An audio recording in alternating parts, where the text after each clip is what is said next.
오늘 이 본문을 보면 믿음은 무엇이냐? 하나님이 계신 것과 반드시 하나님이 계신 것과 그리고 하나님이 자기를 찾는 자들에게 상 주시는 이다. 다시 그걸 쉽게 표현하면 자기를 찾는다는 것은 뭘 의미합니까? 기도하는 것입니다. 믿음은 하나님이 계신 것과 기도하는 자에게 응답하시는 분이심을 믿는 것이라고 말합니다. 믿음은 복잡한 것이 아닙니다.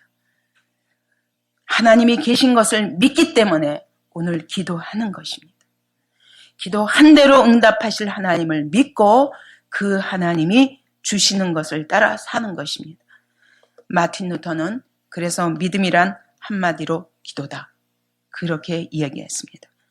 조지 맥도날드라는 사람은 나의 하나님, 나의 기도는 제가 아닌 것에서 여러분 기도를 어떻게 하십니까? 내가 원하는 것을 하는 것이 기도가 아니라는 것입니다.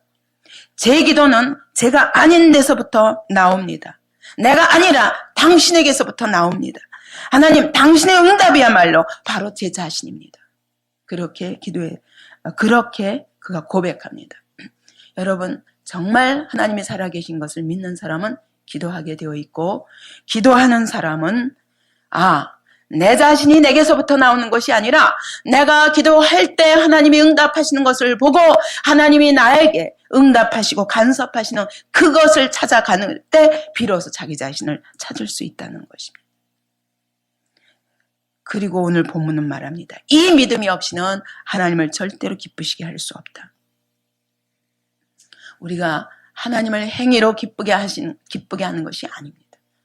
오늘도 하나님이 살아계심을 믿고 그 믿기 때문에 기도하는 자, 그 자를 하나님이 기뻐하신다고 말씀하십니다. 하나님이 우리의 기도를 기뻐하십니다.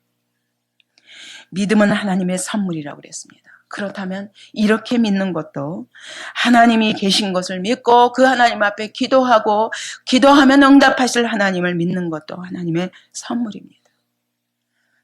오늘 많은 인류가 있지만 그러나 이렇게 특별히 기도하는 것이 복인 줄 알고 새벽 기도에 나와서 하나님 앞에 기도하는 이 그리스도인들은 특권을 가진 자들입니다. 하나님이 믿음을 선물로 주셨기 때문에 하나님이 계신 것을 믿고 그리고 기도하면 응답하실 것을 믿고 오늘 여러분 새벽잠을 깨우면서 이 자리에 나와 있는 것입니다. 그리스도인만이 기도할 수 있는 거예요. 하나님이 믿음을 선물로 주셨기 때문에 기도할 수 있는 것입니다. 여러분, 태중의 아기가 뭘 통해서 생명을 공급받습니까?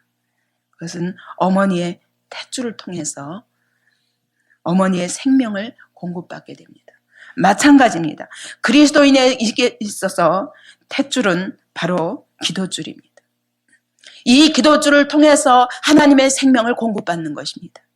하나님의 은혜를 공급받고 이 기도를 통해서 하나님의 능력을 공급받고 하나님의 지혜를 공급받고 하나님의 생명을 공급받고 오늘도 기도를 통해서 하나님의 사랑을 공급받고 하나님이 오늘도 나의 모든 기도에 대해서 응답하시는 하나님을 경험하며 하나님을 깊이 만나게 되는 것입니다.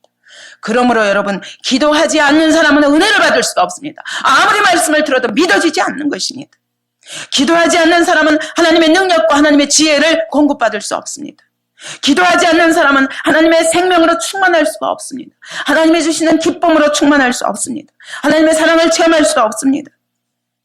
기도하지 않는 사람은 하나님이 오늘도 내 삶에 어떻게 간섭하셔서 일하시고 어떻게 응답하시는가 절대로 알 수 없습니다.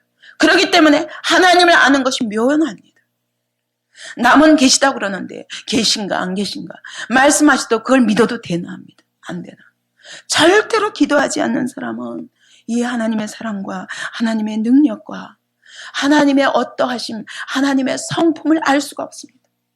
기도하다가 미움으로 기도하기 시작했는데 하나님이 그것을 용서와 사랑으로 바꾸시는 것을 경험하면서 하나님은 사랑의 하나님이시구나. 나는 도저히 할 수 없는 것을 가지고 기도했는데 믿어지지 않는 것을 가지고 기도하기 시작했는데 하나님이 기도하는 가운데 믿어지게 하십니다. 그러면서 하나님이 어떠한 하나님인가 경험하게 되는 것입니다. 기도줄은 그리스도인에게 있어서 생명줄입니다. 기도를 통하지 않고는 하나님의 생명을 공급받을 수 없습니다.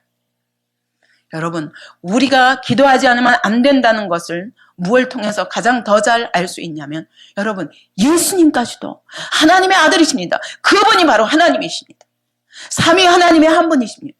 그럼에도 불구하고 예수님이 이 땅에 오셔서 기도하신 것을 보면 우리가 기도하지 않는 것은 얼마나 악한 것이며 얼마나 그분을 믿지 못하는 것이며 그분을 모르는 것인가 알 수 있습니다. 예수님은 마가복음 1장에 보면 새벽 오히려 미명에 한적한 곳으로 나아가서 기도하셨다고 말씀하십니다. 그분이 새벽마다 일어나셔서 그래서 한적한 곳에 아무도 없는 곳에 가셔서 혼자 기도하셨습니다. 그래서 오늘 우리가 새벽에 기도하는 것입니다. 또 예수님은 누가복음 6장 12절에 보면 밤이 맞도록 기도하셨다고 그랬어요. 그분이 하나님 자신인데도 불구하고 하나님의 아들이신데도 불구하고 여러분 이 땅에 사시는 동안 그분은 기도하셨습니다. 기도를 통해서 아버지께서 오늘도 도와주시옵소서 기도하셨습니다. 하나님의 아들이시라도. 근데 우리가 기도하지 않는다면 우리는 악한 사람들이요 하나님 믿는 사람들이 아닙니다. 그래서 철야 기도가 있습니다. 마가복음 6장에 보면은 산에서 기도하셨다고 그랬어요. 그래서 산기도도 합니다. 누가복음 4장에 보면은 금식하시며 40일 동안 금식하시며 기도하십니다. 그래서 우리가 금식하며 기도합니다. 예수님의 제자들도 늘 예수님 따라다니면서 기도했습니다. 구약의 성경에 봐도 믿음의 사람들은 다 기도의 사람들이었습니다. 에녹이 하나님과 동행했다고 그랬는데 어떻게 동행합니까? 보이지 아니하시는 하나님과 어떻게 동행합니까? 기도를 통해서. 에녹 당시에 성경이 있었습니까? 없었어요. 그럼 어떻게 하나님과 동행합니까? 기도를 통해서 동행하는 것입니다. 오늘도 기도하지 않는 사람은 하나님과 동행할 수가 없습니다. 늘 동행하는 삶을 살다 보니까 주님이 그를 오셔서 데려가셨습니다. 죽음을 맛보지 아니하고 그냥 데려가셨습니다. 오늘도 마찬가지입니다. 여러분 늘 기도로 하나님과 동행하며 사는 자만이 어느 날 찾아오셔서 우리를 데려가시는 날 정결하게 데려가실 것입니다. 기도하지 않고 자기 고집과 자기 생각대로 사는 사람이 하나님이 나를 죽음의 시간에도 찾아오셔서 천사의 두 날개로 품어 안으시며 데려가시는 그 은혜는 맛보지 못할 것입니다. 이 땅에 사는 날 동안 주님 앞에 불려가는 그 시간까지 기도해야 합니다. 엘리야도 기도의 사람이었습니다. 그가 기도할 때 사렙다 과부의 아들이 살아났습니다. 죽은 청년이 살아났습니다. 그가 기도할 때 하나님이 하늘에서 불을 내리셨습니다. 제단을 쌓아놓고 노랑을 만들어 놓고 거기다 물을 다 부었는데 불이 붙었습니다. 하나님의 응답입니다. 그것을 모든 백성이 보는 가운데 불을 내리셨습니다. 여러분, 기도한다는 것은 이와 같이 오늘도 땅만 바라보고 자기 성취를 향하여 달려가는 모든 사람들을 향해서 하나님의 살아계심을 드러내는 통로입니다. 기도하지 않는 사람은 이런 은혜를 맛볼 수 없습니다. 기도하지 않는 사람에게서 하나님이 함께 하시면서 일하심을 세상에게 나타내 보일 수 없습니다. 엘리야의 기도를 통해서 하나님은 오랫동안 가물었던 그 가뭄을 해결하셨습니다. 엘리야의 기도를 통해서 비를 내리신 것입니다. 3년 동안 오지 않던 비가 엘리야의 기도를 통해서 비가 내립니다. 그는 기도하는 중에 보았습니다. 저기서부터 손바닥만한 구름을 보았습니다. 하나님이 응답하시는 거예요. 아니 아직 손바닥만 하다니까. 하나님의 응답이다. 왜? 기도하는 사람만이 그것을 알 수 있습니다. 그랬기 때문에 엘리야도 불병거 불말을 타고 하늘로 승천하였습니다. 여러분, 이와 같이 기도로 하나님과 동행하는 것이 그리스도인에게 어떠한 축복인가 알아야 됩니다. 그렇지 않다면 오늘 새벽 기도로 이렇게 나와가지고 몇 사람 기도하고 와서도 기도하는 거 보면 여러분 10분도 못해요. 빨리 가야지. 할 일이 많고 밥 먹고 할 일이 많죠. 아니, 빨리 집에 가서 자야죠. 또. 기도의 비밀을 모르는 것입니다. 하나님은 오늘도 우리 기도를 통해서 어떻게 일하시는지를 모르는 것입니다. 그러니까 일평생 주님을 믿는다고 해도 우리의 믿음의 정체가 없는 것입니다. 다니엘도 기도의 사람이었습니다.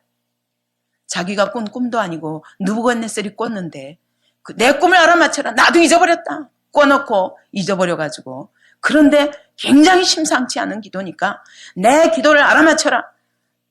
온 도의 모든 점성가들을 다 불러서 점술가들을 불러서 해몽하라고 그러니 아니 신들에 속한 사람이 아니면 누가 당신이 꾼 꿈을 알겠습니까?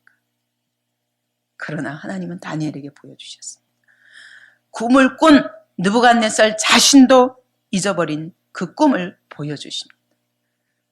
왜? 꿈과 모든 만사를 다스리신 분이 하나님이시기 때문에 하나님이 가르쳐 주시면 알 수 있습니다. 이것이 하나님이 일하시는 방법입니다. 다니엘은 하나님이 계신 것을 믿고 그리고 하나님이 기도하는 자에게 응답하심을 믿고 하루에 3번씩 기도하는 일을 포기하지 않기 위해서 사자굴에 들어갔습니다. 예루살렘을 향해서 문을 열어놓고 하는 기도를 그는 쉴 수 없었습니다.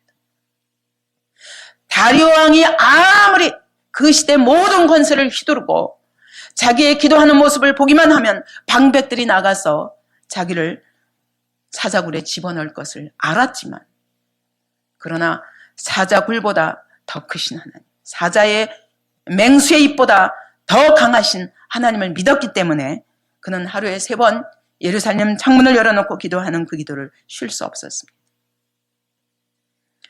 풀못불에서 3사람이 타 죽을 수밖에 없고 오히려 3사람을 사드락과 메삭과 아벳느고를 풀못불에 집어 던진 그 사람이 불에 타 죽었는데도 하나님은 다니엘의 기도를 통해서 분명히 다니엘이 그 시간에 기도했을 것입니다. 그리고 다니엘의 세 친구가 기도했을 것입니다. 그 기도를 들으시고 풀못불에서 함께 하셔서 머리털 하나도 상하게 않게 하시는 하나님을 경험한 것입니다. 기도하지 않는 사람은 이런 기적과 이사를 자기 삶 속에서 결단코 경험할 수 없습니다. 모세도 기도의 사람이었습니다. 그 지긋지긋하도록 진절이 나도록 믿지 못하고 모세를 오히려 돌로 쳐서 죽이려 하는 그 이스라엘 백성들을 위해서 그는 끊임없이 호렙산에 가서 엎드리기만 하면 하나님이 응답하셨습니다. 나중에는 산에 가서 십계명을 받아왔는데 그만 내려와 보니까 황금 송아지를 만들어 놓고 춤추고 뛰노는 것입니다. 너무너무 괴로워서 그 돌을 갖다가 던져버렸습니다. 하나님이 써주신 돌인데 땅에다가 던져서 다 깨뜨려 버렸습니다. 이 약속이 다 소용없다. 이런 백성들과 하나님 무슨 약속하시겠냐. 그러나 모세는 기도했습니다. 하나님이 내가 이 이스라엘 백성을 다 진멸하고 너로 큰 나라가 되게 하리라. 진노하신 하나님 말씀하셨을 때 모세는 기도합니다. 어찌하여 하나님 큰 권능과 강한 손으로 애굽에서 건져내신 주의 백성을 멸하시리까? 그러면 그들이 저들을 죽이기 위해서 애굽에서 건져내셨다 이러지 않겠습니까? 하나님 내 이름을 지워버려도 좋으니까 하나님 그렇게 하지 마십시오. 간절히 기도하는 모세의 기도를 들으시고 하나님이 뜻을 돌이키셨다고 말씀하십니다. 하나님이여 아브라함에게 이삭에게 야곱에게 약속하신 그 약속을 기억하여 주옵소서. 아버지께서 내 민족이 저 하늘에 있는 저 무별보다 많게 하리라. 저 바닷가에 있는 모래보다 더 많게 하리라. 약속하시지 않았습니까? 그 약속을 이제 와서 취소하시렵니까? 하나님이 두 말도 안 하시고 그래 더 이상 화를 이 백성에게 내리지 않겠다. 여러분, 천지를 지으시고 오늘도 역사를 운행하시는 하나님이 모세의 기도 듣기를 기뻐하셨습니다. 이것이 바로 하나님이십니다. 아브라함을 기뻐하셨습니다. 아브라함의 기도를 듣고 싶으셨습니다. 그래서 일부러 내려오셔서 그리고 아브라함에게 찾아가신 것입니다. 아브라함아, 나의 하려는 것을 네게 숨기겠느냐 하면서 호소하시는 것. 내가 저 소돔과 고모라를 멸하려 왔노라. 하나님이요, 의인 50명이 있다면요, 40명이 있다면요, 30명이라면요, 10명이라면요. 그리고 끝까지 기도하는 아브라함을 생각하사 소돔성을 멸하는 중에 하나님이 롯을 구원하셨습니다. 일부러 아브라함에게 이 기도를 받아내시려고 하나님이 찾아오신 거예요. 오늘도 동일하신 하나님입니다. 그건 아브라함 때 하나님이 아니라 그분은 어제나 오늘이나 영원토록 동일하신 하나님입니다. 그 하나님이 오늘 우리의 기도를 듣기를 기뻐하십니다. 내가 나의 하려는 일을 너에게 숨기겠느냐. 오늘도 성경에 말씀하신 이 말씀을 끊임없이 이 설교단을 통해서 해석해 주시면서 하나님의 마음을 말씀하시는 것입니다. 하나님이 어떤 분인가 말씀하시는 것입니다. 기도하라는 것입니다. 내가 살아계시다. 믿느냐? 믿으면 기도하라. 기도하면 응답하리라. 이것이 하나님의 약속입니다. 만일 우리의 기도를 방해하는 것이 있다면 하나님이 들으시지 않기 때문이 아니라 우리가 기도하지 않기 때문입니다. 기도를 방해하는 모든 여건이 하나님께 있는 것이 아닙니다. 하나님이 안 들으시는 것이 아니라 우리가 기도하지 않거나 잘못 구하기 때문에. 하나님은 기도를 들으시고 응답하시고자 작정하시고 우리에게 찾아오신 것입니다. 하나님이 우리에게 오셔서 뭐 하시려고요? 원래 하나님이 우리를 지으실 때 하나님의 형상대로 지으셨습니다. 하나님의 형상대로 지으셨다는 것은 하나님과 교통하는 존재로 지으신 것입니다. 원래 하나님께 기도하고 받는 존재로 하나님이 지으셨습니다. 그러므로 구원은 뭐냐? 다시 기도할 수 있는 사람으로 만드신 것입니다. 기도하고 응답받고 기도하고 응답받음으로 하나님 오늘도 살아계시고 내 삶에서 그분이 역사하시도록 기도를 통해서 그분이 일하실 수 있도록 그분을 이 땅에서 일하실 수 있도록 모셔드리는 것입니다. 이것이 기도입니다. 이것을 기도하지 않는다는 것은 그 하나님이 계신 것을 부정하는 것이요. 그 하나님이 오늘도 우리의 기도에 응답하시는 것을 부정하는 것입니다. 하나님의 성품을, 이 선하시고 우리를 향하는 그 하나님의 계획을 다 부정하는 것입니다. 기도하지 않으면 아무것도 받을 수 없습니다. 하나님은 이렇게 역사를 진행하시리라 다 예정하셨습니다. 예정하셨기 때문에 이와 같이 이미 아직도 되어지지 않은 일까지 성경에 다 예언되어 있는 것입니다. 성경을 보십시오. 역사입니다. 그분이 예언하신 그대로 역사가 이제까지 움직여져 왔습니다. 그런데도 불구하고 에스겔서 37장에 보면 뭐라고 말씀하시냐면 그리할지라도 너희가 구하여야 할지 그래야 너희가 내가 살아계신 하나님인 줄 알기 때문이다. 오늘도 하나님이 우리의 기도를 듣기 원하십니다. 응답해 주시려고 기다리고 계십니다. 그 하나님을 향하여 부르짖기 바랍니다. 오늘 우리가 기도하지 않기 때문에 받지 못합니다. 또 받지 못하는 이유는 잘못 구하기 때문입니다. 정욕에 쓰려고 잘못 구하기 때문입니다. 그러므로 오늘 우리가 해야 할 일은 기도하는 것과 그리고 바로 구하는 것입니다. 너희가 내 안에 거하고 내 말이 너희 안에 거하면 무엇이든지 원하는 대로 구하라. 그리하면 이루리라. 이것이 주님의 약속입니다. 오늘 이 시간에 큰 소리로 부르짖기 바랍니다. 이렇게 5분 기도하다가 가시지 마시고 하나님과 뭐가 통해야 기도가 끝날 거 아닙니까? 어떻게 통하기도 전에 그분 앞에 내가 할 말만 다 해놓고 딱 뒤돌아섭니까? 그분이 여러분에게 말씀하시기 원하십니다. 내가 오늘 너에게 주고 싶은 것이 무엇인가? 내가 오늘 너에게 주고자 하는 것이 무엇인가? 말씀하고 싶어 합니다. 오늘 내가 너에게 내 생각을 고치기 원합니다. 내 삶을 고치기 원합니다. 오늘 명령하시기 원합니다. 근데 듣지 않고 돌아서는데 어떻게 말씀하십니까? 하나님의 뜻을 어떤 사람은 듣고 어떤 사람은 못 듣는 것이 아니라 오랫동안 하나님을 바라보며 하나님 말씀하실 것을 믿고 기다리는 자는 받을 것이요. 돌아서서 내 할 말만 끝내는 사람은 평생 하나님을 향해서 일방통행입니다. 그러므로 그분의 마음을 알 수가 없습니다. 이런 기도하지 마시기 바랍니다.